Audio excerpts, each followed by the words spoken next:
Arctic shipping, future Polar Express Seaways, ship owners' opinion. Since about 1995, climate change has begun to mark Arctic region. The first and strongest sign of global-scale climate change exists in the high latitudes of the planet. The Earth is indeed facing what is known as global warming. The observed warming in the Arctic in the latter half of the 20th century appears to be without precedent since the early Holocene. Also, changes in northern climate are expected to continue throughout the 21st century and persist for many centuries to come, bringing with them major physical, ecological, sociological, and economic transformation.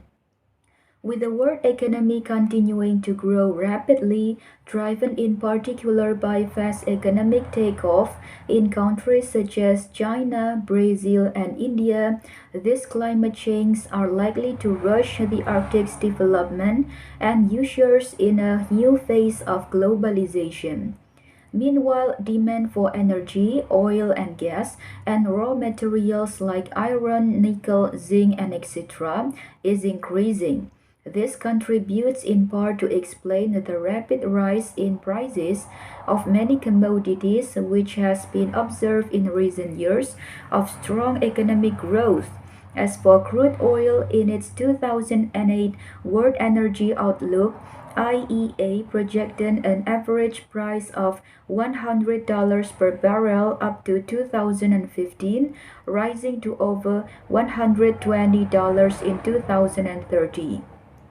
As the reserve of some important resources such as oil run out, and assuming that diversification of supply sources has been seen as the key to energy security, energy companies scour the globe in search of promising new fields and now in inhospitable regions such as the Arctic, which until recently aroused little interest given the importance of cost of such exploration projects. In addition, global interest in polar region, including the Arctic, is increasing in its own right. The year 2007 until 8 was the fourth International Polar Year. Exploitation of non-renewable natural resources, main growth engine or economic development. From the standpoint of resources, the entire Arctic seems to become a new El Dorado, and the new media have widely reflected the idea that the Arctic holds important deposits of minerals as well as oil and gas. In 2008, the USGS completed an assessment which indicates that the area north of the Arctic Circle contains about 30% of world's undiscovered gas reserve and 13% of world undiscovered oil reserve. More precisely, 90 billion barrels of oil, 1,600 trillion cubic feet of natural gas, and 44 billion barrels of natural gas liquids that may remain to be found, of which approximately 84% is expected to occur in offshore areas on continental shelf under less than 500 meters of water. The Canadian Arctic and to some extent Greenland would also be regions rich in natural resources, rich enough at least to stimulate a resurgence of underwater mapping. The aim here for Canada and the countries bordering the Arctic Ocean in general is to ensure ownership of virgin territory should promising deposit discovery occur. However, it is important to keep in mind that the amount of this reserve made by the USGS are estimates not proven and should be considered as such to prevent the spread of false ideas that may substantially impact public policies.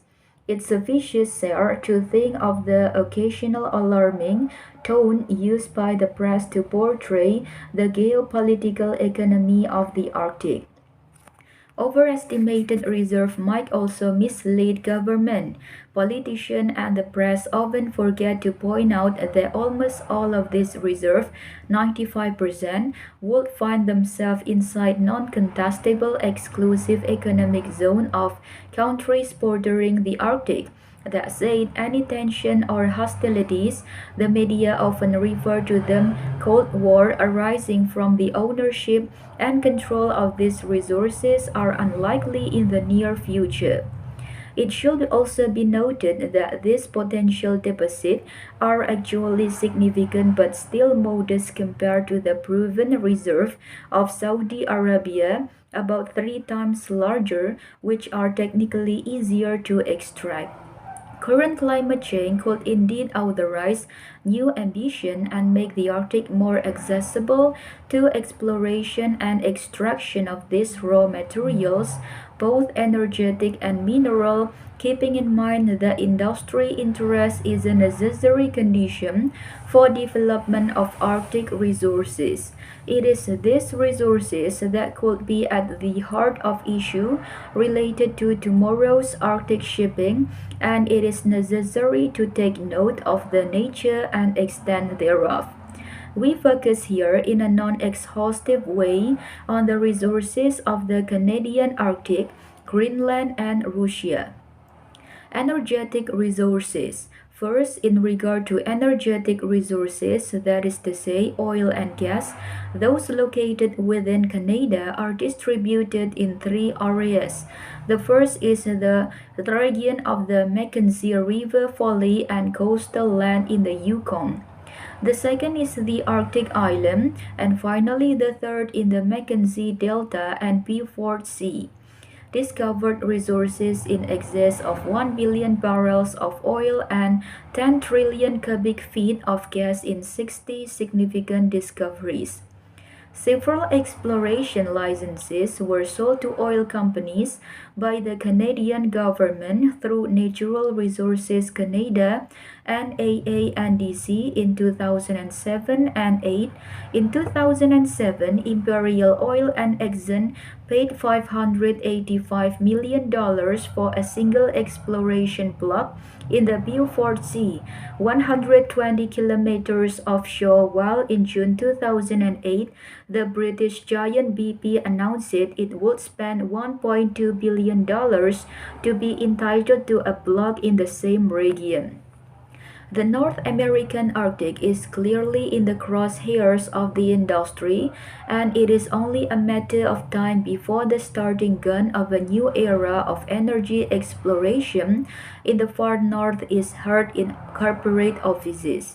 In regard to its domestic consumption, Canada consumes about 1 million barrels of its own crude oil per day and export approximately 2 million barrels per day of crude oil to the US. At present, the Canadian Arctic region is only a minor contributor to this production. Anticipated increases in natural gas consumption in the coming decade due to the higher oil and petroleum costs will hasten the need for new natural gas deposits to be found.